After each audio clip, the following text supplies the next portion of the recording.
क्षेत्र और अर्थव्यवस्था का विकास करना। थर्मल पावर प्लांट में इको फायरिंग करवाना शामिल है।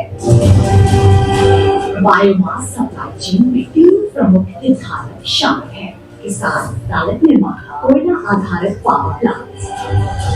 ये देश के लिए 2 तरफा पहल है, जिसमें एक तरफ हम अपने कार्बन फुटप्रिंट को कम कर रहे हैं, वहीं दूसरी तरफ अपने किसानों की आमदनी बढ़ा रहे हैं। साथ ही साथ फॉसिल फ्यूल पर अपनी निर्भरता को कम करना भी हमारे लिए बहुत बड़ी उपलब्धि है। इस हरित सक्रिय पहल को आगे बढ़ाते हुए ग्रामीण विद्युतीकरण और किसानों और पैलेट निर्माताओं के लिए रोजगार और किसानों के सशक्तिकरण जैसे कई लाभ संभव हो जाते हैं। कुशलतापूर्वक एवं स्वच्छ बिजली में परिवर्तित करने हेतु बायोमास को आंशिक विकल्प ईंधन के तौर पर उच्च दक्षता वाले कोयला आधारित बॉयलरों में उपयोग करने हेतु को फायरिंग एक कम लागत वाला विकल्प है। अभी भारत में 209 गीगावाट के कोयला आधारित पावर प्लांट स्थापित हैं, जबकि कार्य करने हेतु लगभग 228 मिलियन टन बायोमास की उपलब्धता है, जिनमें 325 बिलियन टन विद्युत ऊर्जा की क्षमता है। मिशन की स्थापना से लेकर अब तक कई थर्मल पावर प्लांट्स में बायोमास की को फायरिंग शुरू की है। कोयले के साथ प्रचुर बायोमास की को फायरिंग की जा रही है और इसकी संख्या लगातार बढ़ रही है। बायोमास को कोयले के साथ मिलाने से थर्मल पावर प्लांट्स की कोयले पर निर्भरता कम हो जाएगी। 5% बायोमास को फायरिंग से कोयले की खपत में कमी होगी, जिससे कार्बन डाइऑक्साइड उत्सर्जन में सालाना लगभग 38 मिलियन मीट्रिक टन की कमी होगी। भविष्य को ध्यान में रखते हुए जहां भारत एक ग्रीन नेशन हो सकता है, जबकि कम कार्बन फुटप्रिंट के साथ नौकरियों के अवसर अधिक हो, नए मिशन के साथ साथ सरकार ने पैलेट निर्माताओं की क्षमता बढ़ाने पर जोर दिया है एवं इस संबंध में नेशनल पावर ट्रेनिंग इंस्टीट्यूट द्वारा पूरे देश में पैलेट निर्माताओं के लिए कई प्रशिक्षण आयोजित किए गए हैं। इस क्षेत्र में विभिन्न हितधारकों जैसे किसानों, पैलेट निर्माताओं और पावर प्लांट अधिकारियों के लिए 30 से ज्यादा ऑफलाइन और ऑनलाइन ट्रेनिंग कम अवेयरनेस प्रोग्राम आयोजित किए गए हैं। ये पैलेट से ऊर्जा से समृद्धि का एक बेहतरीन उदाहरण है। वर्ष 2070 तक भारत नेट जीरो का लक्ष्य हासिल करेगा। भारत सरकार सही दिशा में कदम उठा रही है, जिसमें भविष्य की दृष्टि भी है और पुरानी जलाने की समस्या को ऊर्जा उत्पादन के समाधान में रूपांतरित करके कार्बन फुटप्रिंट को कम करने का प्रयास भी है। ये सभी हितधारकों के मन एवं मस्तिष्क को भा रहा है और उनके लिए लाभदायक भी साबित हो रहा है। किसानों, पैलेट निर्माताओं और देश के पावर प्लांट्स की सक्रिय भागीदारी से हम उत्पादकता, ऊर्जा उत्पादन और स्वच्छ वातावरण के बीच महीन संतुलन बनाए रखने का लक्ष्य हासिल कर सकते हैं।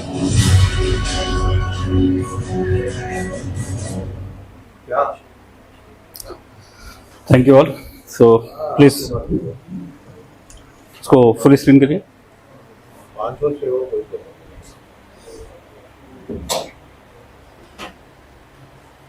हाँ हाँ करेक्ट है, राइट राइट, क्रॉस में करिए।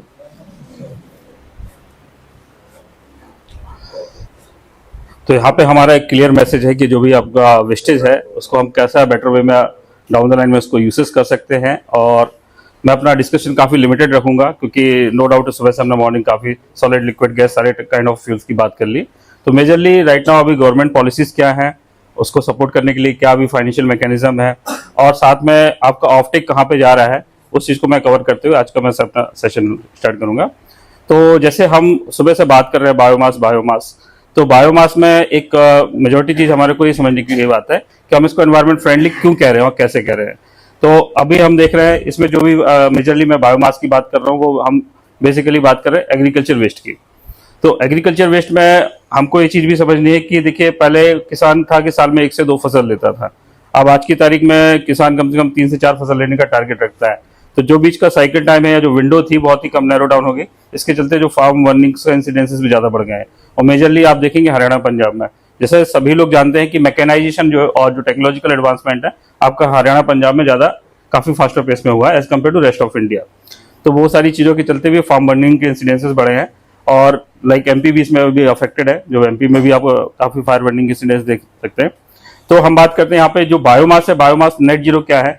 जब ये आपका बायोमास मतलब जो भी एग्रीकल्चर वेस्ट है ये आपका नेट जीरो कैसे हुआ, जब ये ग्रो हो रहा होता है तो जितना भी CO2 इमिट करता है ड्यूरिंग द बर्निंग वो उसको सिक्वेस्ट्रेट कर लेता है, तो जो मतलब वापिस से उसको रिगेन कर लेता है, रीअब्जॉर्ब कर लेता है, हम इन जनरल टर्म्स में कहें। इसलिए इसको क्लोज साइकिल कार्बन साइकिल में आप देख सकते हैं, इसलिए इसको कार्बन न्यूट्रल बोला गया है। तभी हम इसको बड़े बड़े ग्लोबल फोरम में जाके इसको नेट जीरो प्रोडक्ट बोलते हैं। और तभी इसका यूसेज से जो भी अगर इमिशंस होता है, लोग बोलते हैं कि खेतों में भी जल रहा है, आप प्लांट में भी जला रहे हैं, तो फिर ये कैसे एनवायरमेंट फ्रेंडली हो गया। So this is the basic theory behind that की biomass is a net zero product. So meanwhile as government of India ministry of power has come forward, तो उसने सारे प्लांट्स को इन ईयर 2021 में, वैसे तो पॉलिसी 2017 में आई थी, बट फॉर द लिमिटेड कह सकते हैं लिमिटेड कैपेसिटी ऑफ बॉयलर्स, जिससे हम पावर प्लांट साइड में थोड़ा मैं आपको टच करूंगा। पावर प्लांट्स में बहुत डिफरेंट सेट ऑफ बॉयलर होते हैं, इंडस्ट्री टू इंडस्ट्री एप्लीकेशन है, उससे आप क्या करने जा रहे हैं। जैसे कुछ टेक्सटाइल इंडस्ट्रीज हैं, को जनरेशन प्लांट हैं, कुछ कैप्टिव यूनिट्स हैं, कुछ पल्वराइज फ्यूल बॉयलर्स हैं, AFBC CFBC बहुत सेट ऑफ बॉयलर्स होते हैं, उसके अकॉर्डिंग आपका फ्यूल डिजाइन होता है। तो अभी क्या हो रहा था कि जैसे बायोमास का भी आप रेगुलर यूसेज देखेंगे कोई भी स्टेट्स में, तो 100% बायोमास बेस्ड बॉयलर भी आ रहे थे। तो उसमें क्या आ रहा था कि जो भी पराली आ रही थी सीधे पराली में उसको आपको फिट कर देने की जरूरत था, बट है कि उसकी जो इकोनॉमिकल वाइबिलिटी है वो डाउन द लाइन नहीं आई। उसमें पावर टैरिफ्स हैं वो आपके जो रेगुलर हैं कोल बेस्ड पावर प्लांट उसको कम्पीट नहीं कर पा रहे हैं। तो ये इसका जो मेजर सॉल्यूशन निकल के आया, और even not India is the only country which has taken such kind of initiative, there are some other countries which has already implemented. अगर हम यूके और यूरोपियन कंट्रीज में जाते हैं तो हम देखते हैं कि वहां तो को फायरिंग इंप्लीमेंटेशन आज से 10-15 साल पहले ही हो चुकी है, हम तो अभी अडॉप्ट कर रहे हैं। तो बट इवन दो हम अभी ट्रांजिशन फेज पे हैं, डेफिनेटली किसी भी चीज को इंप्लीमेंट करने से पहले उसको माइंडसेट को आपको कॉन्फिडेंस बिल्डअप करना होता है। Once that thing build be तो आप इजिली इसको एक्सेप्टेबिलिटी जरूरी है इसमें। तो अभी हम आपको बताना चाह रहे हैं कि देखिए जैसे अभी इंडिया में आपको ये MNRE का एक रिपोर्ट है जिसके अकॉर्डिंग हम आप शोकेस कर रहे हैं जो भी फिगर्स हैं कि कितना सरप्लस बायोमास आपका अवेलेबल है। एनुअली इंडिया में करीब 754 million metric ton per annum biomass generate होता है, आउट ऑफ विच जिसमें 228 आपका सरप्लस होता है जिसका कोई यूसेज नहीं होता है। ये 228 वो बायोमास है जो आपका खेतों में जला दिया जाता है, क्योंकि बायोमास एक स्कैटर्ड है, अनऑर्गेनाइज सेक्टर बोलते हैं इसको, तो लोग उसमें ज्यादा अपना टाइम पोटेंशियल कुछ भी नहीं देते, बोलते हैं ये तो काइंड ऑफ कुछ वेस्ट को मतलब वेस्ट तरीके से काउंट कर रहे हैं, इसलिए इसका कोई पोटेंशियल नहीं देख रहे। बट अगर इसको जो हम क्यूमुलेटिव और कंप्रेहेंसिव उसमें देखते हैं तो there is a high capacity of volume और the very good entrepreneurship is there. तो अभी 754 में से हमारा 228 है, एज आई मेंशन्ड और इवन वॉल्यूम में वीडियो में भी बोला गया है कि जो हमारा अभी जो इंडिया की पावर जनरेट होती है करीब 60% of coal based power plant से होती है। तो इस 60% का अगर हम by in terms of megawatt और गीगावाट बात करें तो 209 गीगावाट बनती है। अभी जो गवर्नमेंट ने 2021 में अपना रिवाइज बायोमास पॉलिसी निकाली है उसके अकॉर्डिंग आपकी 5% की जो डिमांड है वो है 1 लाख टन पर डे। अगर हम इसको million metric ton per annum की बात करें तो करीब 38 million metric ton per annum आ जाती है। बट है कि हम एक पर डे की रिक्वायरमेंट बताएं तो 1 lakh ton per day, that is 1 lakh ton per day. So out of which उसकी मतलब ये तो डिमांड हो गई, थ्योरेटिकल डिमांड है, ठीक है कि तो इतना है 209 है, 5% का मैंडेट है, that is the demand. But the availability कितनी है मार्केट में, कितना मार्केट रेडी है इसको कैटर करने के लिए। So in initial 2021 the mission has done such assessment. So what we came to know कि हार्डली मार्केट में सिर्फ 3000 टन पर डे की सप्लाई है। Market demand is for 1 lakh ton per day but supply और for only 3 to 4,000। अभी recent में अभी फिर एक और असेसमेंट किया जिसमें 2024 में निकल के आया कि ये कैपेसिटी 3000 से लेकर अभी 20 से 25,000 तक पहुंच गई है, जिसमें बहुत सारे जो ब्रिकेट सप्लायर्स है उन्होंने अपनी यूनिट एक्सपेंशन किया, बहुत सारे न्यू एंटरप्रेन्योर्स भी इसमें एंटर किए, क्योंकि नो डाउट लाइक CBG इसमें भी कुछ अपने चैलेंजेस हैं, बट है कि थोड़ा इसमें ये था कि इसमें लो कैपेक्स के साथ आप एंट्री पॉइंट आराम से ले सकते हैं। तो और इसमें कोई रॉकेट साइंस टेक्नोलॉजी नहीं है, सिंपल सा फैक्ट्री आपको सेटअप करनी है जिसमें आपको उसको डेंसिफाई करना है शेडिंग करने के बाद, that is a basic mechanism. But before that इस बिजनेस का एक USP है, this is the business for home, कि जो इसमें कलेक्शन एग्रीगेशन के साथ कंट्रोलिंग अपना कर पाए, फीड स्टॉक कंट्रोल जिसके पास है, that is a very lucrative business to them. Otherwise क्या है आप फैक्ट्री लगा भी लेंगे, फीड स्टॉक रहेगा नहीं, तो वापस उसमें आपको फंक्शनलिटी में बड़ा इश्यू रहेगा। तो आपका फिर सेकेंड पार्ट में आता है इसका जो ऑफटेक के लिए, आप ऑफटेकिंग क्या स्ट्रेटजी अपनाते हैं। देखिए ये है, यहाँ पे आप जो कम्पीट करने जा रहे हो, यहाँ पे आप जो आपकी डायरेक्ट फाइट है that is with the coal. तो कोल में हम बात करें तो कोल भी बहुत तरीके का होता है, मॉर्निंग में भी हमारे अंशुली ने बहुत काफी कवर किया इसमें। तो जैसे डोमेस्टिक कोल है, इंपोर्टेड कोल है, और फिर स्टील में लिया आपका पेटकोक वगैरह है। तो इसमें जो डोमेस्टिक कोल की प्राइसिंग आती है वो आपकी 2.5 रुपए से लेकर 3.5 4 रुपए 4.5 रुपए तक भी जाती है। ठीक है, अलग अलग ग्रेड में उसमें एश कंटेंट जाता है। बट मीनवाइल अगर हम इंपोर्टेड कोल बात करते हैं तो उसमें आपको 4 से 5% में सिर्फ ही एश रहता है, बाकी आपकी जीसीबी 4,500 5,000 तक भी जाती है। तो अब यहाँ पे अगर हम इंपोर्टेड कोल के साथ कंपटीशन करते हैं हमने बायोमास पैलेट के साथ, तो नो डाउट कि आपको प्राइस कॉम्पिटिशन बहुत अच्छी लिक्विडिटी मिलती है। बट है कि फिर जहाँ पे हम जीसीबी के कंटेक्स्ट में बात करते हैं तो वहाँ पे थोड़ा फिर अगेन चैलेंज आ जाता है। तो बायोमास से जो हम पैलेट बना रहे हैं, अच्छा मैं इसको पहले थोड़ा और आगे जाने से पहले ये इस चीज कवर करते हैं। आप चाहे तो इसका स्नैपशॉट ले सकते हैं, किस स्टेट में कितनी सरप्लस अवेलेबिलिटी है, क्या उस स्टेट का पोटेंशियल है। तो उसके अकॉर्डिंग अगर आप कुछ प्लान कर रहे हैं अपने स्टेट को लेके कि कहाँ पे मेरे को फैक्ट्री लगानी चाहिए, वेदर जिस स्टेट में मैं प्लान कर रहा हूँ whether it is the availability is there not. तो ये सरप्लस बायोमास को लेके एक स्टेट वाइज अपने अवेलेबिलिटी को शोकेस कर रखा। इसका थोड़ा बैक स्लाइड अपने हो गया, आगे फॉरवर्ड कर रहे हैं, बैक कर रहे बैक। हाँ, फर्स्ट स्लाइड में था ऑल इंडिया का था 209 में, जिस 1 लाख। नेक्स्ट करिए, ये है आपका स्टेट वाइज। इसमें पिछली जो उसमें पुराने में हमने दिखाया उसमें था 5% की रिक्वायरमेंट के हिसाब से। जो अभी आप करंट स्लाइड में देख रहे हैं इसमें 7% के हिसाब से हमने इसमें रिक्वायरमेंट को शोकेस किया है। क्योंकि अभी जो करंट आपका फाइनेंशियल ईयर 2024-25 में इसमें आपका 5% का मैंडेट है। नेक्स्ट ईयर से it will come to the 7%। तो 7% के अकॉर्डिंग नो डाउट की डिमांड साइड और भी बढ़ जाएगा। आई थिंक सभी ने ले लिया होगा, नहीं लिया होगा तो I will share the later phase. Next करिए, नहीं आ रहा है क्या? हेलो। तो समर्थ मिशन का जैसे ऑब्जेक्टिव वेरी क्लियर है कि हमको जो भी कोल बेस्ड पावर प्लांट है उनके कार्बन फुटप्रिंट्स कम करने हैं, साथ में कि जो बायोमास में हम इतना हायर पोटेंशियल देख रहे हैं उसको बेस्ट टू बेस्ट यूटिलाइज करना है। तो जो मेजर यूटिलाइजेशन है लो कैपेक्स के साथ आप इसमें और without any major modification in your existing system biomass को firing can be easily implemented. इसके लिए कोई आपको अलग से कोई ज्यादा ऐसा मेजर इंफ्रास्ट्रक्चर नहीं लगना कि आपको पूरा हाई हैंडलिंग सिस्टम चेंज करना है। जैसे आप कोयला यूज कर रहे हैं like coal, you could make a utilization of this biomass pellet. तो इसकी ब्यूटी यही है कि आप 5% को बिना पता, जैसे हम बोलेंगे कि दूध में 5% मैंने पानी मिला दिया तो पता भी नहीं चलेगा, तो वैसा ही है। इसलिए इसको इजिली एक्सेप्टेबिलिटी है पावर प्लांट साइड में। बट है कि मीनवाइल है कि अभी अगर हम पावर प्लांट के बिजनेस को थोड़ा हम समझने की कोशिश करें, कई लोग अभी जैसे कुछ पहले से भी आई थिंक स्टडी कर रखा होगा, तो वो ये बोलते हैं कि हम तो अपने प्रोडक्ट के साथ रेडी हैं but power plant are not ready to take. तो उसमें कुछ टेक्निकल चैलेंजेस हैं, कुछ है साथ उनका थोड़ा एडमिनिस्ट्रेटिव इश्यूज है, क्योंकि हर पावर प्लांट्स के अपने अपने पीपीएस होते हैं, हर गवर्नमेंट के साथ, हर स्टेट गवर्नमेंट के साथ या इंडिविजुअल इंडस्ट्रीज के साथ। तो उसमें भी जो प्राइस वेरिएशन है, क्योंकि इसमें जो थोड़ा आपको जब को फायरिंग करते हैं तो आपको 10 से 15 पैसे पर यूनिट में इम्पैक्ट आता है को फायरिंग में। बट ठीक है, वो इतना बिग इम्पैक्ट नहीं, but for the sake of environment power plants are accepting.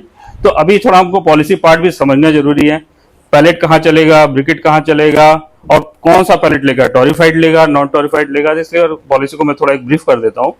तो पॉलिसी तो क्लियर बोलती है कि पावर प्लांट में जैसे हम बात करें उन पावर प्लांट्स की जो सिर्फ डेडिकेटेड सिर्फ पावर जनरेट करने के लिए बने हैं, तो उसमें से पावर प्लांट को उनके जो मिल सिस्टम होता है जहाँ पे कोल को क्रश किया जाता है, और कोल को जो क्रश किया जाता है वो बिल्कुल पाउडर फॉर्म में, टेल्कम पाउडर कह सकते हैं, उस फॉर्म में लेके जाया जाता है। क्योंकि जब ये टेल्कम पाउडर या जो पाउडर फॉर्म में आपका कोल होता है जब फर्नेस में जाता है इनसाइड, तो it behave like a gas. तो वहां पे इसलिए हमको जो यहाँ पे एक्सेप्टेबिलिटी है ये in comparison to briquette pellets की इसलिए बोली गई है। लोग बोलते हैं कि ब्रिकेट क्यों नहीं जला सकते प्लांट, डेफिनेटली जला सकते हैं, बट उसमें जो भी करंट अपना इंडियन कंटेक्स्ट में देखा गया और इवन वर्ल्ड वाइड इसकी प्रैक्टिसेस देखी गई हैं कि ब्रिकेट में क्या है, पार्टिकल साइज हायर साइज में होता है, और एक सबसे बड़ा इशू है कि अडल्ट्रेशन ज्यादा होता है, उसमें मिलावट ज्यादा हो जाती है। कई लोग मिट्टी मिला देते हैं या फिर कुछ कंकड़ है उसको ज्यादा उसकी स्क्रीनिंग होती नहीं है। क्योंकि जब हम इसको रिटेल मार्केट में सेल करते हैं तो डेफिनेटली वहाँ किलो के भाव से बिकता है, लेकिन जब when you are going to sell in the power plant side, so along with your weight there would be the accounting of the GCV, gross calorific value कितनी है आपकी, उसके अकॉर्डिंग आपका इसमें सेल आउट होता है पावर प्लांट्स के case में। तो इसमें हमारे को एक चीज और समझनी है कि जो मैं आपको बात कर रहा हूँ पल्वराइज्ड फ्यूल बॉयलर्स में 3 तरह की मेजर मिल्स होती है उनके पास। एक होती है bowl mill, ball and tube, ball and race.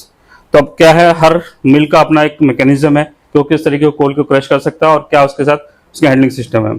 तो जब हम बाउल मिल की बात करें तो बाउल मिल में क्या होता है, आपको कोल को क्रश किया जाता है तो वो आपका वीएम हायर साइड में हैंडल कर सकते हैं। इसलिए आप देखेंगे इंडिया के 90% प्लांट्स के पास बाउल मिल मिलेगी, बाकी 10% के पास ball and tube ball and race mills मिलेगी। बीच में बीएचएल ने काफी प्रोड्यूस कर रहे थे। BHEL is a company who is making a supply to this power plant units as well as the milling system also. Otherwise कुछ है कि जैसे रिलायंस कंपनीज हैं, कुछ ने दूसरा फॉरेन कंपनीज को भी इनवाइट किया, वो उन्होंने भी अपने इक्विपमेंट सप्लाई किए। बट हम मेजरली जो बात करेंगे तो इसमें बाउल मिल में आपका फ्लेक्सिबिलिटी ज्यादा हो जाती है, तो आप उसमें पैलेट को यूज कर सकते हैं, नॉन टॉरिफाइड को, वो भी अच्छे हायर वीएम के साथ। बाकी इसके टेक्निकल स्पेसिफिकेशन में आपको बताता हूँ आगे, जिसमें हमने मेंशन कर रखे हैं। मीनवाइल है कि जिसके पास बॉल एंड ट्यूब है और बॉल एंड रेस मिल है, they are asking for the torrefied pellets. Torrefied क्या है? कुछ नहीं है, एक just in the absence of oxygen 300-400 degree Celsius में आपको उसको हीट अप करके उसको ब्रिटल कर दिया जाता है, जिसमें उसकी ग्राइंडेबिलिटी अच्छी आ जाती है, वीएम ड्रॉप हो जाता है। और मीन्स इसको जो टॉरिफाइड है एक पायरोलिसिस का सबसेट है। पायरोलिसिस आप जब करते हैं तो पायरोलिसिस में अलग अलग चीजें हैं, उसके बाय प्रोडक्ट्स बहुत सारे निकलते हैं। तो डिपेंड्स अपॉन कि कौन सा बाय प्रोडक्ट आपको ज्यादा चाहिए, बायोचार चाहिए, उसका बायोटार चाहिए या फिर उसका टॉरगैस चाहिए। तो depends upon the what means actually the item you are looking for, accordingly you are making the torrefaction. तो मेजरली जब हम इस केस में बात करते हैं 300 डिग्री 400 डिग्री में, तो आपकी जो इसमें एनर्जी एनहेंसमेंट होती है वो करीब 1.2-1.5 टाइम्स आपकी एनहेंस हो जाती है एज कम्पेयर टू नॉन टॉरिफाइड।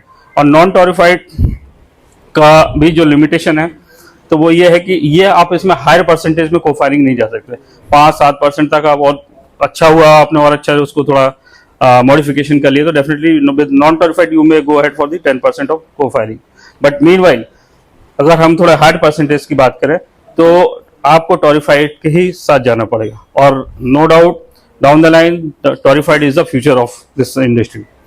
तो अभी हम है ट्रांजिशन फेज पे, जिससे इंडस्ट्री ने पहले अडॉप्शन लिया ब्रिकेट्स का, ब्रिकेट से पैलेट में। अब जो भी ब्रिकेट यूजर इंडस्ट्री थी वो भी आज की तारीख में आपको नॉन टॉरिफाइड पैलेट्स का डिमांड रेज किया उन्होंने, क्योंकि उसमें फाइनेंस में कोई ज़्यादा मेजर मॉडिफिकेशन नहीं करने पड़ रहे हैं और बहुत ही अच्छी एक्सेप्टेबिलिटी के साथ जो उसका, जैसे मॉर्निंग में डिस्कशन कर रहे थे अदर इंडस्ट्रीज की पावर प्लांट के अलावा, कि वो आपके पैलेट बर्नर्स भी लेके आ रहे हैं और कुछ जैसे फीड स्टोकर्स बॉयलर हैं, तो जहाँ पे ऑलरेडी कन्वेंशनली ब्रिकेट यूज हो रही थी तो वहाँ पे भी पैलेट कर लिया गया, क्योंकि इसमें आपको हीट काफ़ी अच्छा मिल रहा है और है कि ड्यूरेबिलिटी वाली बात भी है इसमें। तो ये आप ये देख सकते हैं इसमें जो पैलेट्स का है, मैंने इसमें जस्ट वेरिफिकेशन किया कि टॉरिफाइड क्या है, नॉन टॉरिफाइड क्या है। तो नॉन टॉरिफाइड में आपको क्या है, कभी जैसे आपने ओपन में छोड़ दिया तो बहुत जल्दी मॉइस्चर को भी ऑब्जर्व कर लेता है, जबकि आपका टॉरिफाइड को ओपन में छोड़ने से मॉइस्चर जल्दी मतलब ऑब्जर्व नहीं करेगा। फिर है कि आपका आप थोड़ा सा भी पानी उसमें जाने के बाद मॉइस्चर को ऑब्जर्व करेगा तो डिग्रेड होना भी शुरू हो जाता है फास्टर पेस में एज कम्पेयर टू टॉरिफाइड। और साथ में है कि इसकी जब ग्राइंडेबिलिटी है, जब उसमें मिलिंग के अंदर क्रश करते हैं इसको, तो क्रश करने से क्या है इसमें आपकी पार्टिकल साइज उतना डिफॉर्म नहीं होती है। मीनवाइल जब आप टॉरिफाइड करते हैं तो उसका बहुत अच्छी पाउडर ग्राइंडेबिलिटी आ जाती है। तो ये एक बायोमास टॉरिफिकेशन का जस्ट एक सिस्टम है। तो कई लोग जैसे अभी इंडिया में क्या प्रैक्टिस है कि पहले हम टॉरिफाई करते हैं प्रोडक्ट को, जो भी फीड स्टॉक बायोमास है, जो भी एग्रीकल्चर वेस्ट है, हमने उसको टॉरिफाई कर लिया, देन हम उसको हैमरिंग मिलिंग करने के बाद उसको पैलेट शेप देते हैं। बट अगर हमने अभी हार्डली अभी मैं 2 मंथ्स बैक मैं वियतनाम में था, तो वहाँ पे जो कल्चर है वहाँ पे मेजरली जो है कि जापानीज वहाँ पे क्या कर रहे हैं, उन लोग first they are doing the pelletization, then afterwards they are doing this torrefaction. तो उसमें नो डाउट है कि जब आप, और इसमें एक और चीज जो समझने वाली कि those peoples are doing the torrefaction of the woody biomass and right now in India हम किस कंटेक्स्ट में बात कर रहे हैं, एग्रीकल्चर। तो एग्रीकल्चर रेसिड्यू को जो हम उसमें टॉरिफिकेशन पे जा रहे हैं, तो हम पैलेटाइज करके और उसको टॉरिफिकेशन करेंगे तो आपको जो उसका यील्ड है या जो आउटपुट है बहुत ही आपको मतलब कह सकते हैं 1/4 हो सकता है। मीनवाइल है कि जनरल टर्मिनोलॉजी क्या बोलते हैं कि हमको जो टॉरिफिकेशन पे 1/3 आउटपुट मिलता है, और आपने 100 टन डाला तो मतलब आपको 30-35-40 टन आउटपुट मिलेगा उससे। तो डेफिनेटली जितना आउटपुट मिलता है उसी के रिस्पेक्ट में आपकी कॉस्टिंग भी बढ़ जाती है, उसकी प्रोडक्शन से लेके उसकी सेलिंग कॉस्ट जो प्राइसिंग मार्केट ऑफर करता है वो भी इसी रेशियो में आपका बढ़ जाता है। इसमें हम जैसे बात कर रहे थे एक नॉन टॉरिफाइड का, तो ऑलरेडी आई थिंक मॉर्निंग में डिस्कशन हो चुका है कि कितना उसमें रहता है कि हमको 1 से 2 रुपये पर केजी समझ लीजिए रॉ बायोमास मिल रहा है, 2.5 से 3.5 रुपये में, जिसमें आपकी फिक्स और वेरिएबल कॉस्ट वगैरह कन्वर्जन कॉस्ट जिसको हम बोलेंगे इतने में कवर हो जाती है। और जब फाइनली आप ट्रांसपोर्ट के साथ मार्केट में सेल करने जाते हैं और जहाँ पे वॉल्यूम वाला बिजनेस है, जहाँ लाइक पावर प्लांट्स, जो भी आपके स्टेट IPPs हैं या स्टेट गवर्नमेंट्स हैं या फिर central government like NTPC DVC is there, तो आपका 7 से 8 रुपये 9 रुपये kg जाता है इसमें। मॉर्निंग में आपको सभी ने आई थिंक वेल अवेयर है कि क्या इसमें फाइनेंशियल इंसेंटिव्स मिल रहे हैं गवर्नमेंट के साइड से प्लांट सेटअप करने के लिए। तो मेजरली मैं इस पे 2 स्कीम्स पे फोकस करूंगा क्योंकि सारी schemes already I think discuss हो चुकी है और ये मेरा प्रेजेंटेशन भी रहेगा, तो you may go through it. तो मेजरली ये जो MNRE की तरफ से जो इसमें कैपिटल फाइनेंशियल असिस्टेंस मिल रहा है, दैट इज फॉर दी, अगर आप ब्रिकेट प्लांट लगाते हो तो उसमें 9 लाख रुपए कुछ पर TPH पे मिल रहा है। मीनवाइल है अगर आप पैलेट प्रोडक्शन पे सेटअप करते हैं तो उसमें 21 लाख रुपए पर TPH पे मिल रहा है। TPH not ton per day, very clear, ton per our.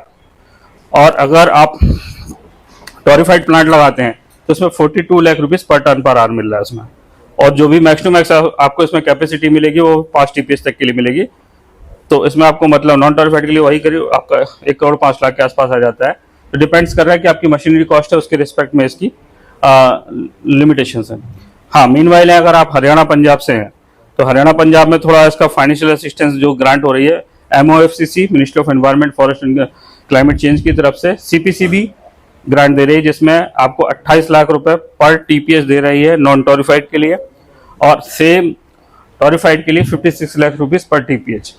वो भी सेम केस है जिसमें मैक्स टू मैक्स 5। रिपीट करेंगे क्या मिनिस्ट्री ऑफ एनवायरनमेंट क्या दे रही है हरियाणा पंजाब में? मिनिस्ट्री ऑफ एनवायरनमेंट का जो CPCB है, सेंट्रल पॉल्यूशन कंट्रोल बोर्ड, और आप हरियाणा पंजाब में प्लांट सेटअप करते हैं तो you would get the financial assistance of 28 lakh rupees per TPH for the non torrefied per TPH. For the torified, you will get some 56 lakh rupees per TPH. So for torified, so ये दोनों scheme में benefit मिल सकते हैं? No. Iger one दोनों centrally funded हैं, तो central का कोई एक ही आप ले पाएंगे। NTPC और से वो torified है या नॉन torified है? सर अभी देखिए क्योंकि देखिए क्या हुआ था, मैं जस्ट पुराना एक इंसिडेंट शेयर करता हूँ। बहुत सारे प्लांट्स ने टोरिफाइड के पर टेंडर्स डिमांड करके छोड़ दिए थे, बट क्या जब मार्केट में उसकी अवेलेबिलिटी है, अभी नेसेंट फेज में है, बहुत बोलेंगे तो मिनी स्कूल में है, और उसकी 1000 टन पर डे की डिमांड है और आपके पास 20 टन पर डे की भी प्रोडक्शन फैसिलिटी नहीं है, तो डेफिनेटली आपका तो टेंडर और टाइम पीरियड लॉक हो गया। इवन गवर्नमेंट इज आपको इंसिस्ट कर रही है कि आप प्रोडक्शन ये सॉरी है बायोमास यूसेज शुरू करिए। तो अभी क्या कर दिया, उसको बैफ्रिकेट कर दिया कि बस जब आपके पास बाउल मिल है तो आप नॉन टोरिफाइड के टेंडर कॉल करिए। नो डाउट है कि जो भी बाउल मिल है they can usually use the torrefied pellets, but meanwhile अभी इसको एक इसलिए बैफ्रिकेट करा कि जो भी हमको है ब्रिकेट से हम ट्रांजिशन नॉन टोरिफाइड की तरफ है, नॉन टोरिफाइड से डेफिनेटली टोरिफाइड की तरफ जाना है। सर torified का लाइफ क्या रहेगा? टोरिफाइड का देखिए सर, अभी तो जो करंट में हम देख रहे हैं प्लांट में पहुंचते ही विदिन मतलब डे विदिन 24 आवर्स से कंज्यूम हो जाता है। तो बाकी है कि आपका जो गाड़ी पहुंचती है प्लांट में, अब अनलोडिंग होने में कितना टाइम ले जा रही है, कभी 24 घंटे में ले जा रही है, कभी 48 घंटे, क्योंकि सारे प्लांट्स अभी इक्विप नहीं है उस हैंडलिंग सिस्टम को लेके, क्योंकि उनको लगता है अगर हमने ओपन में छोड़ दिया बारिश हो गई तो हमारा खराब होगा। अगर मेरा सर्दी का सीजन है, मेरी विंटर सीजन है, तो डेफिनेटली सराउंडिंग में मॉइस्चर ज्यादा हाई होता है, तो उस केस में भी मेरा प्रोडक्ट डिग्रेड होता है। तो उस चीज को भी समझना है हमको किस तरीके से। बट है कि अगर हम एक कोल को कंप्लीटली रिप्लेस करने की बात करें तो definitely torrefied is a good product. तो वो टोरिफिकेशन में किसकी कॉस्टिंग ऑलमोस्ट जो आपकी नॉन टोरिफाइड पैलेट प्लांट लगाएंगे उसकी इक्वली सिर्फ उसका रिएक्टर की कॉस्टिंग आती है। तो इसलिए अभी थोड़ा लोग अभी इसमें इनिशियल फेज में, अभी इसमें सबसे बड़ा बिग क्वेश्चन, लोग टेक्नोलॉजी पे रिलायबिलिटी नहीं कर रहे हैं कि आपका टेक्नोलॉजी अच्छा है कि सर का टेक्नोलॉजी अच्छा है कि इनका टेक्नोलॉजी अच्छा है। तो अभी टेक्नोलॉजी पे कोई स्टैंडर्ड नहीं है। अभी हाँ, NTPC ने एक कॉल लिया है, R&D में उन्होंने 10 TPD का प्लांट लगाया है, जिसमें बस वो रिसर्च पर्पज से ही है। तो उसको यही चीज समझने के लिए कि बॉस अगर ये टेक्नोलॉजी अच्छी है तो हम मार्केट में सबको बोल सकते हैं, people could follow. But meanwhile है कि टोरिफिकेशन हमारा जो प्रोडक्ट रिक्वायरमेंट है वो स्पेसिफिकेशन आप इजिली ले सकते हो, बट है कि जब उसको लैब स्केल से आप इंडस्ट्रियल स्केल पे लेके जा रहे हो तो वो मेजरली फेल हो रहे हैं। और साथ में क्या है कि इसके साथ साथ जो टोरिफिकेशन का एक और चीज है कि जो बायोचार प्रोडक्शन, अगर if you are well familiar हो कि बायोचार कैसे बनता है, या वो क्या बोलते हैं उसको, लकड़ी का कोयला वगैरह जैसे बनते हैं, उसको सेम प्रोसेस इसमें बायोचार और टोरिफिकेशन इज देयर, बट है कि इन द एब्सेंस ऑफ ऑक्सीजन इसको हल्का सा रोस्टिंग ही करना होता है। तो वो थोड़ा टेक्नोलॉजी को समझना। कई जगह पे आप ड्रम काइंड ऑफ सिस्टम देखेंगे, फिर कई जगह पे जिगजैग वाला देखेंगे, जिसमें आपको लाइन टू लाइन आप उसमें टेम्परेचर कंट्रोल के साथ आपका जो प्रोडक्ट आउटपुट रिक्वायरमेंट है वो हैंडल कर सकते हैं। तो means there are number of technologies I could say, तो वो चीज देख सकते हैं। और जो हमारी पॉलिसी है 5% की मैंडेट है जो कोल बेस्ड पावर प्लांट में, how it is benefiting to the power plant. Majorly है कि कोल डिपेंडेंसी थोड़ी कम हो रही है, इसमें आपके कार्बन फुटप्रिंट्स कम हो रहे हैं। आज की तारीख में देख रहे हैं कि power plant is like a elephant, जिसको भी कुछ पॉल्यूशन की बात करनी है तो सब उसी पे हिट कर देते हैं कि वो एक बोलते हैं कि आसान सा टारगेट है। तो बट इवन दो आप कितना भी देखिए हम ग्रीन की बात करें, लेकिन हम कोल से अभी फिर भी पीछा नहीं छोड़ पाए, क्योंकि अभी एज अ डेवलपिंग कंट्री हम टोटली रिलाई उसी पे कर रहे हैं। नो डाउट है कि हमारा सोलर विंड काफी इसमें इंटीग्रेट करा है, जो कैपेसिटी कल के दिन कुछ मेगावाट्स में थी वो आज की तारीख में गीगावाट्स में बात हो रही है। तो वो सारी चीजें हैं, और साथ में है बायोमास एक ऐसा सॉल्यूशन निकल कर आया है जिसमें आपको कोई मेजर मॉडिफिकेशन नहीं करना, you can easily opt with your existing setup. तो इसके कारण जो मैंडेट है 5% की, उसके अकॉर्डिंग मार्केट में काफी डिमांड हुई है। तो इसमें अभी अवेलेबिलिटी जो 20 से 30 हज़ार टन पर डे की हो चुकी है, अभी फिर भी 70,000 टन पर डे का मतलब डिमांड, अभी मार्केट गैप है। अब इसमें हम बात करें जो, तो मैंने आपको जो 1 लाख टन पर डे है, नो डाउट है कि हमने एक थ्योरेटिकल के आपकी रिक्वायरमेंट बता दिया। प्रैक्टिकली में क्या हो रहा है, क्योंकि सारे प्लांट्स तो एनटीपीसी के हैं नहीं, कुछ स्टेट गवर्नमेंट से हैं, कुछ इंडिविजुअल पावर स्टेशन हैं, इंडिपेंडेंट पावर स्टेशन जो प्राइवेट कंपनीज के हैं। इंडिया में आपका 40% ही गवर्नमेंट का है, 60% प्लांट्स आपके प्राइवेट सेक्टर्स के हैं। तो प्राइवेट सेक्टर्स में ज़्यादातर अदानी, रिलायंस है, और फिर कुछ जेपी, जिंदल, ये सारे ग्रुप्स का हम नाम ले सकते हैं। तो ये सारे भी हैं। तो कई लोग तो इस मॉडल पर भी जा रहे हैं पावर प्लांट्स की, वो खुद का भी पायलट प्रोडक्शन यूनिट लगा रहे हैं, बट इट डजेंट मीन कि वो सारी ही जो भी प्रोड्यूस होगी वो उनके लिए उनका रिक्वायरमेंट मीट कर लेगी। तो meanwhile they have to also make a procurement through open market also, तो उस पर भी काम कर रहे हैं। तो अभी जैसे मैं आपका छत्तीसगढ़ में बात करूं, जिंदल ग्रुप है, उन्होंने खुद का भी 100 TPD का प्लांट लगाया है, क्योंकि वो जान रहे हैं कहीं ना कहीं कुछ परसेंटेज ऑफ डिपेंडेंसी में खुद से लेके खुद प्रोड्यूस करके कंज्यूम करने में मेरे को बेहतर पड़ेगा। ये ऑलरेडी डायरेक्टेड है इन ईयर 2022। सो कुछ ने इनिशिएटिव लिया, कुछ अभी ऑन मतलब still on the thought process में अभी है। एनटीपीसी कंसेंट लेटर कब देना? Pardon? NTPC consent letter, NTPC कोई कंसेंट लेटर नहीं देता। हाँ, इसमें क्या होता है देखिए, अब अगर मैं स्पेसिफिकली एनटीपीसी की बात करूं तो NTPC every time is calling their tenders. Pardon? हाँ, डेफिनेटली बैंक विल आस्क। तो इसका थोड़ा सिस्टम समझते हैं।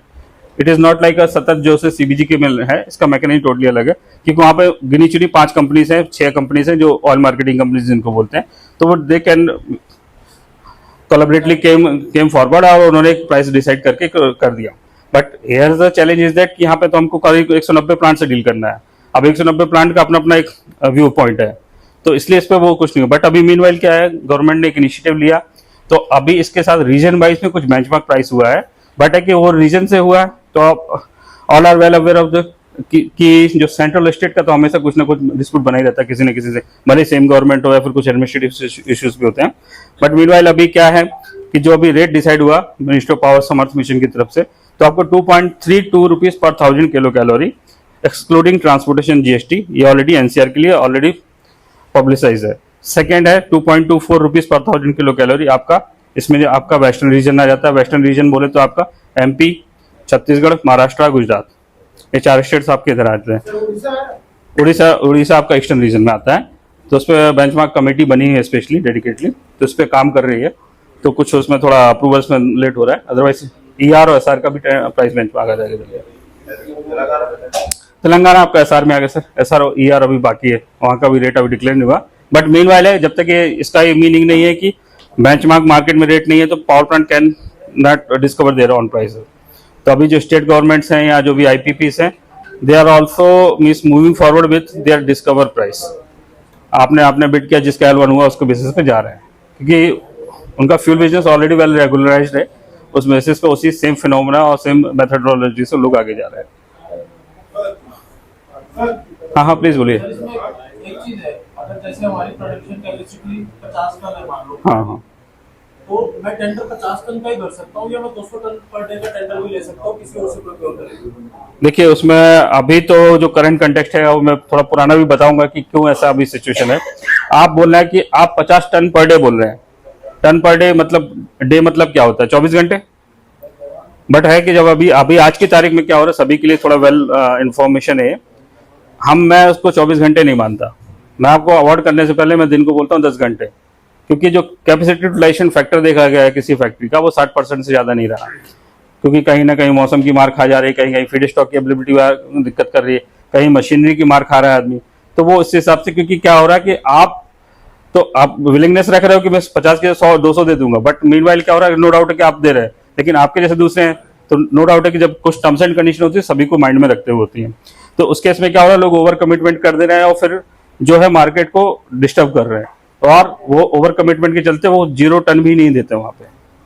तो वो है कि इसमें 10 घंटे के हिसाब से आपकी जो कैपेसिटी बनेगी, और आप बोले मेरे की 2 TPH मशीन है तो मैं उसको 10 से मल्टीप्लाई करूंगा 10 घंटे से, तो दैट इज योर कैपेसिटी कि आपकी 20 टन पर डे कैपेसिटी आपको नहीं मिलेगा।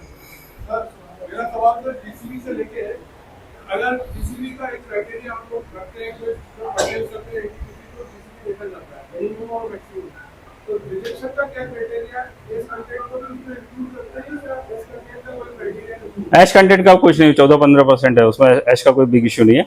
आप इसमें बैक करिएगा, इसमें स्पेसिफिकेशन लिखा रखा मैंने कई बार। ट्रेडर भी काम कर सकता है, जो एनटीपीसी टेंडर कॉल कर रहे हैं। आई थिंक ये थोड़ा स्क्रीन विजिबल हो रही है सभी को नहीं, लेकिन ये प्रेजेंटेशन मैं छोड़ दूंगा तो आप लोग इसको go through। इसमें एनटीपीसी का अगर मैं स्पेसिफिकली बात करूं तो एनटीपीसी 3 कैटेगरी में टेंडर कॉल कर रहा है। एक है ओईएम, जिसको हम बोलते हैं पैलेट मैन्युफैक्चरर्स, या जो इसके पास खुद की फैक्ट्री है। दूसरा है trader category. Third category is the this future pellet manufacturers. If you don't have any facility right now, or you are willingness to make a participation in that tenders, so what you have to do, you have to should be a registered firm with your means ready with your DBR and along with the some such formats in the tender document. आपको उसके साथ CS certify करके आपको उसमें participation लेना है, and then you may go ahead. तो उसमें भी है कि आपको ट्रेडर है तो 20-30 टन पर डे से ज्यादा आपको ऑर्डर नहीं मिलेगा। फ्यूचर पैलेट मैन्युफैक्चर तो 20-30 टन पर डे से ज्यादा उसमें भी ऑर्डर नहीं मिलेगा। फैक्ट्री है, on that case you may also get the some 60-70 ton per day of order. Can we apply for the NTPC plants? या डेफिनेटली, बट है कि उसमें आपका कैपेसिटी असेसमेंट होगा। अगर समहाउ अगर आपका पहले ऑलरेडी लॉक हो गई आपकी कैपेसिटी, तो डेफिनेटली फॉर दैट केस अगर आपका जितना बैलेंसिंग होगा उसमें ही आपको फिर एंटरटेन किया जाएगा। ये अभी ये जो 10 आवर्स फिलॉसफी है from effective from this current year. Otherwise क्या हुआ, initially in year 2021 majorly NTPC has given the release tender for the 7 years of, like आप फैक्ट्री आज लगाना चाह रहे हैं, हमने आपको 7 साल का एग्रीमेंट दे दिया कि आप 7 साल तक हमको सप्लाई दीजिए। नो डाउट है कि 2.5-3 साल में आपका इसमें आरओआई अच्छा निकल के आ जा रहा है, अच्छा वॉल्यूम दिया, but people what they have done कि उन्होंने ऐसे मतलब प्राइसेस बिड किए कि जो ऑलरेडी जो रियल सप्लायर थे या जो रियल पार्टीज थी उनको कुछ ऑर्डर्स लिखा। और नो डाउट है कि this party has bounded with the government system, so definitely due to for the transparency purpose सबको टेंडर मेथड से ही जाना पड़ता है। These government entities could not make a sign with you as a like a MOU or kind of a advance LOI। MAPD करना है। हाँ, देखिए पहले सर इन्होंने एनटीपीसी का खुद का वेब पोर्टल था, वहां से टेंडर कॉल किए, बट अभी है कि जैम में ही पैलेट मैन्युफैक्चरर्स के ग्रुप्स ने उन्होंने बोला कि this tender should come from the jam, क्योंकि वो वेल दे आर फैमिलियर है और गवर्नमेंट भी चाह रहे हैं जैम को काफी प्रमोट हुआ। तो अभी आज के तारीख में टेंडर जो कॉल किए हैं जैम पे किए जा रहे हैं। Apart from the NTPC state में हम बात करें, हरियाणा पंजाब के हर के स्टेट बोर्ड्स हैं, उनके स्टेट कुछ कंट्रोल प्लांट हैं, तो नो डाउट है कि जो भी उनकी फाइनेंशियल है वो स्टेट सीएम से ही कंट्रोल होती हैं। कुछ ने अभी बेहतर तरीके से ऑप्ट कर लिया, जैसे हरियाणा में HPGCL है, पंजाब में PSPCL है पंजाब, और अभी गुजरात में भी GSCCL। उन्होंने भी धीरे धीरे अभी लास्ट मंथ से 2-3 महीने से कुछ टन अभी कंजम्पशन शुरू किया, क्योंकि आई थिंक गुजरात से काफ़ी लोग होंगे, तो अभी देख सकते हैं गुजरात में काफ़ी, क्योंकि इंडस्ट्रीज ऑलरेडी हैं। पता है कि जो इंडस्ट्री ऑलरेडी वहाँ पे मतलब इंडस्ट्री बोले तो pellet production industry already well establish है, करीब 250-300-400 वहाँ पे फैक्ट्री वाले हैं। बट है कि जो भी ये प्रोड्यूस कर रहे हैं तो डेफिनेटली वो लोकल इंडस्ट्री को कैटर कर रहे हैं, लोकल मार्केट में सप्लाई कर रहे हैं, क्योंकि जहाँ पे भी फर्नेस है, यहाँ पे भी वुड और कोल यूज हो रहा है, it could usually be used with that.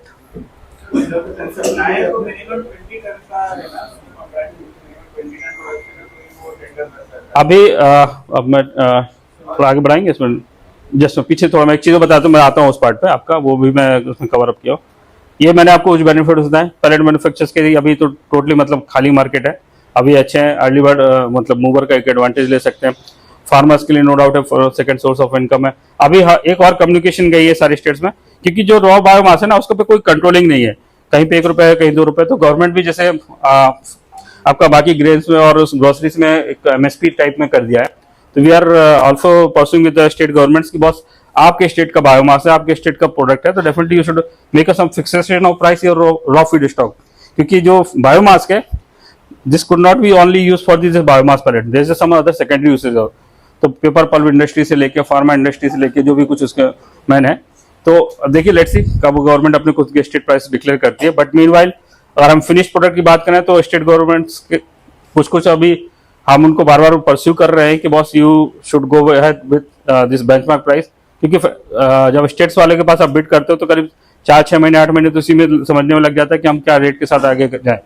अभी हरियाणा में ही कुछ एक अच्छा टेंडर निकला था 3-4 लाख टन का, बट कि वो फेल हो गया, लोगों ने ऐसे रेट कोट किए वहां पे कि वो क्या बोलते हैं उसको, उसका मीन्स कुछ रिजल्ट निकला नहीं, फाइनली उनको टेंडर कैंसिल करना पड़ा है। और आज ही का अपडेट है लेटेस्ट, हरियाणा का भी फिर से 3.5 लाख टन का आज टेंडर रिलीज हुआ है, तो जो भी हरियाणा पंजाब से हैं, बट उसकी स्टेट की कंडीशन है कि factory should be in Haryana only और the biomass should be from Haryana only. तो स्टेट्स भी अपने अपने उसमें, क्योंकि सबको अपने नंबर कमाने हैं, सीधा बात बोलूं तो सभी को चाहिए कि मेरे स्टेट्स का पराली मैं अपने स्टेट में कंज्यूम कर रहा हूँ और we are not making any positive impact to the environment, तो जितना मैं अपने आप को कार्बन नेगेटिव लो इमिशन के साथ रख सकूं, that is the thing. Meanwhile अगर हम साउदर्न में बात करें तेलंगाना आंध्रा में, तो वहाँ पे भी बहुत सारे एपी जेनकोस के हैं, टीएस जेनकोस के प्लांट हैं, तो people are coming forward but still on the research of the technological acceptance side. Haryana में कौन सी साइड पे भी होते हैं?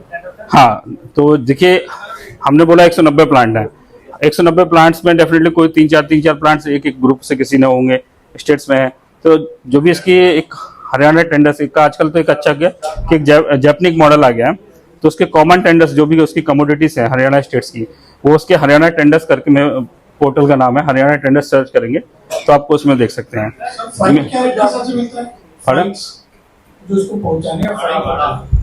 फ्राइट तो देखिए सर आप पे डिपेंड है, फिनिश प्रोडक्ट का रेट दे दिया, एक्स फैक्ट्री आपको रेट दे दिया है गवर्नमेंट ने, मतलब एनटीपीसी केस की बात करूं, क्योंकि एनटीपीसी ये भी बेंचमार्क प्राइस के साथ जा रही है।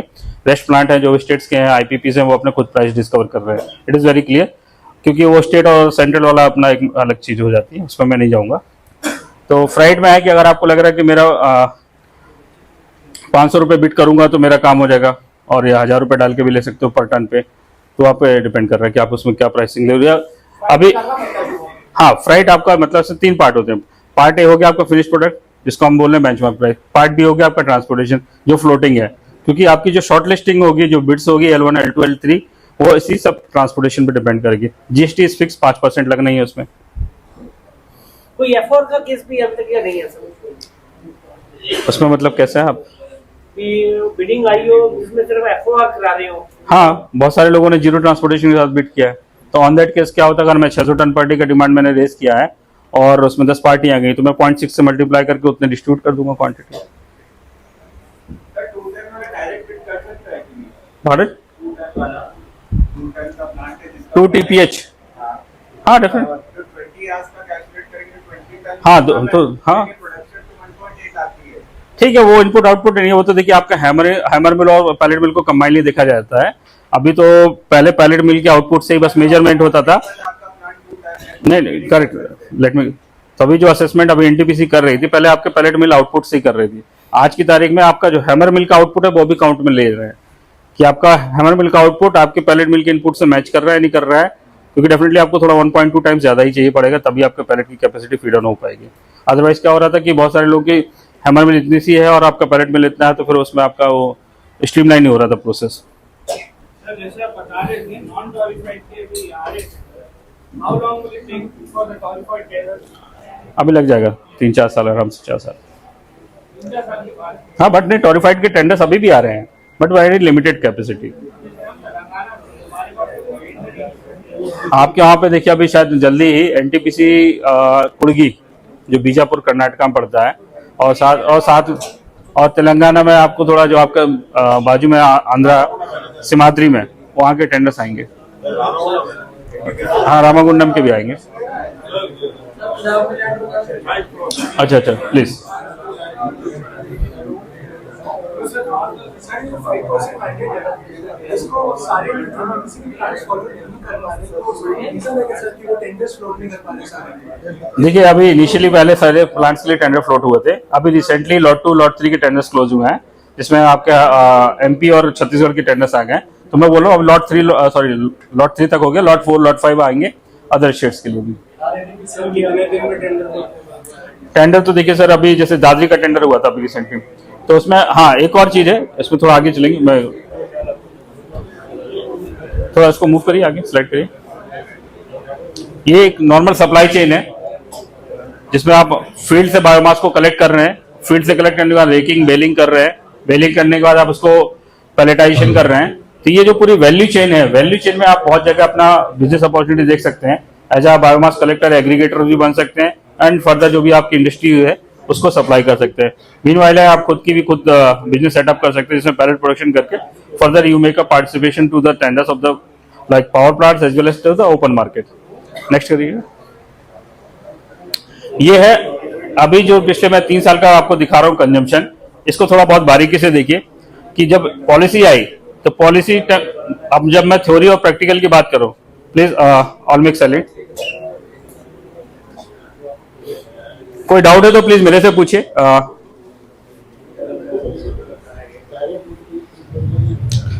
तो मैं आपको बात कर रहा हूं 2021 से जो बायोमास को फायरिंग इम्प्लीमेंटेशन पॉलिसीज का, उसमें आप देख सकते हैं ग्राफिकल कि जब 21 में बिल्कुल आप देखते हैं बिल्कुल बिलो में एक रेड लाइन है, बहुत ही मतलब ना के बराबर नेग्लिजिबल एडॉप्शन था। बट धीरे धीरे ये इनिशियली प्लांट उस टाइम 2019-20 में सिर्फ 2 ही प्लांट थे इंडिया में जिन्होंने को फायरिंग इंप्लीमेंट किया था, एक यूपी का हरदुआगंज, दूसरा एनटीपीसी दादरी। फिर धीरे धीरे एडॉप्शन करते हमारे 40 प्लांट आए। अब आज की तारीख में हम करंट फाइनेंशियल ईयर अगर हम दिसंबर तक की बात करें तो करीब 66 नंबर ऑफ प्लांट है आउट ऑफ 190 जिन्होंने को फायरिंग इंप्लीमेंट कर दिया।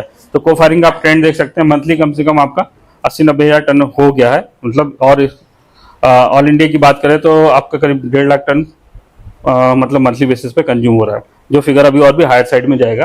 तो नो डाउट है कि एक्सेप्टेंस का जो मैं बात कर रहा था वो अभी काफी पॉजिटिव रिजल्ट के साथ है। तो अभी करीब 15 lakh ton of biomass already consume हो चुका है, जिससे हम करीब 18.27 लाख मेट्रिक टन का CO2 सेव कर चुके हैं। Please next. टेंडर फ्रीक्वेंसी क्या रहती है? टेंडर फ्रीक्वेंसी अभी जो करंट में देखिए कंटेक्स्ट टू कंटेक्स्ट हो रहा है। पहले तो अच्छा लॉन्ग टर्म एश्योरेंस देने के लिए आपको अच्छे लॉन्ग टर्म टेंडर्स आए, बट है कि मार्केट इस तरीके से भागा कि उसमें कोई कंट्रोल नहीं हुआ, तो अभी ईयरली बेसिस पे फ्रीक्वेंसी कह सकते हैं। ये नहीं तो फिर अगर मशीनरी लगाए तो एंट्री कैसे ले? अब देखिए आपका केस क्या है, आपकी फैक्ट्री लग रही है, आप लगाने वाले हैं, और आपकी लग रही है तो आप फ्यूचर कैटेगरी में जाके बिड करिए। आप लगा चुके हैं तो फिर उसमें जाइए। और देखिए आप फैक्ट्री में जब आप ऑर्डर प्लेस करते हो तो 6 महीने आपका ऑलरेडी मतलब प्लांट कमीशन होने में लग जाएगा, मतलब सेटअप वेटअप ऑर्डर जो भी मतलब 3-6 महीने मतलब मिनिमम मान के चलिए। और अभी समझ लीजिए अभी करंट में कोई टेंडर निकला था दिसंबर के महीने में, तो डेफिनेटली नवंबर दिसंबर तक आपको आपका सिस्टम के साथ रेडी होना पड़ेगा। पढ़ें किसको? नहीं, देखिए अगर आप MSME कैटेगरी से आते हैं तो आपको EMD रिलैक्सेशन मिल जाता है। आप ट्रेडर कैटेगरी में जाते हो तो आपको EMD पे करनी होती है। ये देखिए आपका कुछ है 10 लाख रुपए पर टन के हिसाब से, वो भी लिखा है मैंने।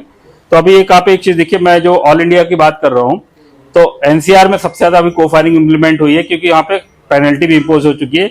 सेम पेनल्टी अदर इंडिया में भी आएगी, तो जब डेफिनेटली एडॉप्शन रेट और भी फास्टर पेस में जाएगा रेस्ट ऑफ इंडिया में, तो करीब आपका जो मैं 15 लाख आपको बोल रहा हूँ कंज्यूम हो चुका है।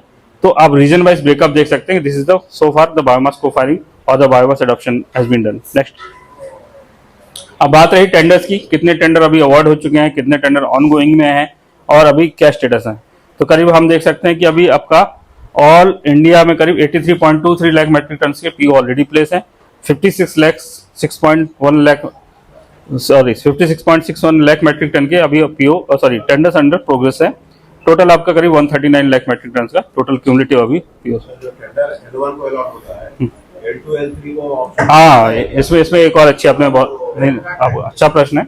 क्या हो रहा था, शुरुआत में देखा कि जो L1 होता था सिर्फ सारी क्वांटिटी उसको अलोकेट कर दी जाती थी, but what we have came to know कि जो L1 हो गया उसके कारण अगर बाई चांस उसने दिया तो अच्छी बात है, नहीं दिया तो वो उसके कारण तो पूरा टेंडर खराब हो गया। तो व्हाट वी हैव इंसिस्टेड कि आप इसको बकेट फिलिंग करिए, not means completely order your requirement quantity to the single party. तो दैट्स व्हाई बकेट फिलिंग हो गया। जो मैं बोल रहा था ना 20 का कैप लगा दिया, 40 का कैप लगा दिया, that is the single reason कि आपको भी अपॉर्चुनिटी मिले और आपके साथ दूसरों को भी अपॉर्चुनिटी मिले। ट्रांसपोर्टेशन में देखिए बॉस, अगर आप 0 रुपीज और आप इट्स अप टू यू, क्योंकि वो भी मतलब जो भी आपका L1 L2 डिसाइड हो रहा है वो आपके on the basis of the transportation cost क्या बिड कर रहे हैं। 0 रख के भी आप बिड कर सकते हैं, आप 1000 रुपए टन पर डे भी रख सकते, टन के सॉरी 1000 रुपए टन भी डाल सकते हैं। ये देखिए आप माल आप लेके आ रहे हैं, उसका पैलेट आप बना रहे हैं, तो यू हैव टू जज ना कि आपका बायर कितनी दूर पर है। आपको उस प्रॉफिट मार्जिन के साथ ही उसमें बिड करोगे ना। सर जैसे 0 रुपीज हमने ट्रांसपोर्ट फ्रेट कोड करा, हाँ। और उसमें ऐसे आर्टिस्ट और कॉम्पिटिटर्स, हाँ। उसमें क्या होता है सर? मैं वही बताया कि आपको उसमें समझ लीजिए मेरी 600 की रिक्वायरमेंट है, तो मैं 0.6 से मल्टीप्लाई कर दूंगा वो 10 पार्टीज के साथ, तो 600 को जितने 0.6 से मल्टीप्लाई कर, मेरी रिक्वायरमेंट थी, मतलब फैक्टर है, मैं उसमें टेंडर डॉक्यूमेंट में दिखाऊंगा कि कैसे उसका डिस्ट्रीब्यूशन होता है, क्योंकि मेरे को तो चाह रहा हूँ कि मैं ज्यादा ज्यादा पार्टी को एंगेज करूँ। बाई चांस अगर आप फेल होता है तो मैं इनसे माल तो मेरे को मिलेगा, क्योंकि गवर्नमेंट तो मैंडेट है, पेनल्टी तो मेरे पे लगेगी, तो definitely I have to make some assurance from the many of the suppliers. 70 से 80 हजार मानिए, बट मैं अभी थ्योरेटिकली बोल रहा हूँ, इसलिए आपको रीजन वाइज इसको समझना बहुत जरूरी है, इसलिए मैंने फिगर्स दिखाए।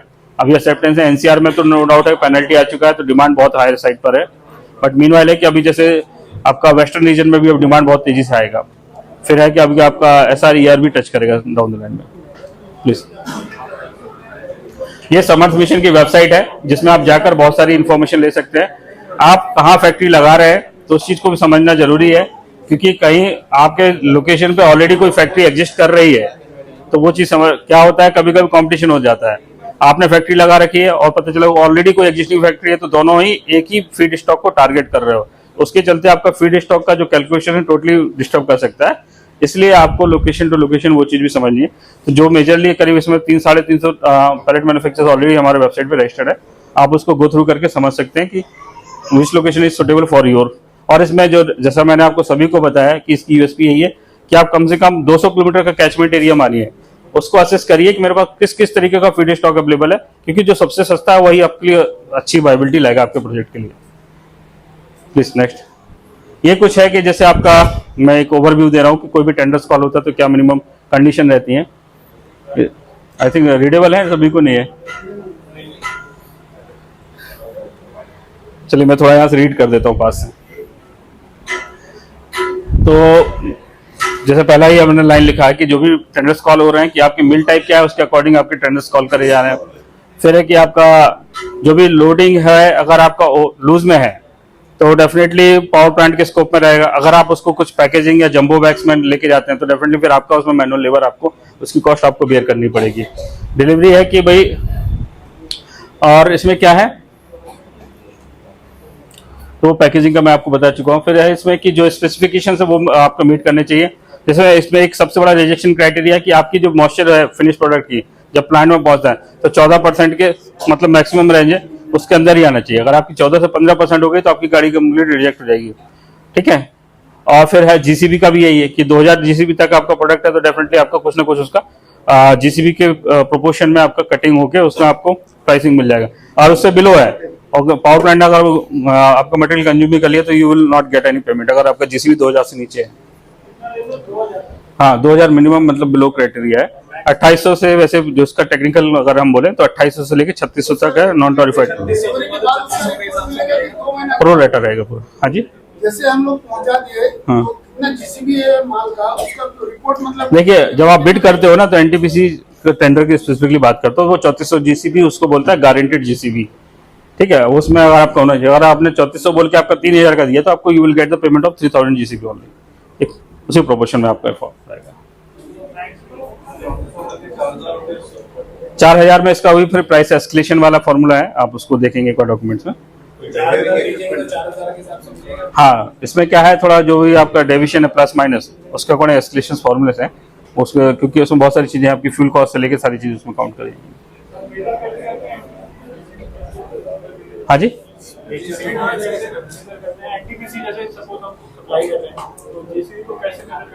वही वार्म कैलोरीमीटर जो नॉर्मल वही है इंस्ट्रूमेंट है।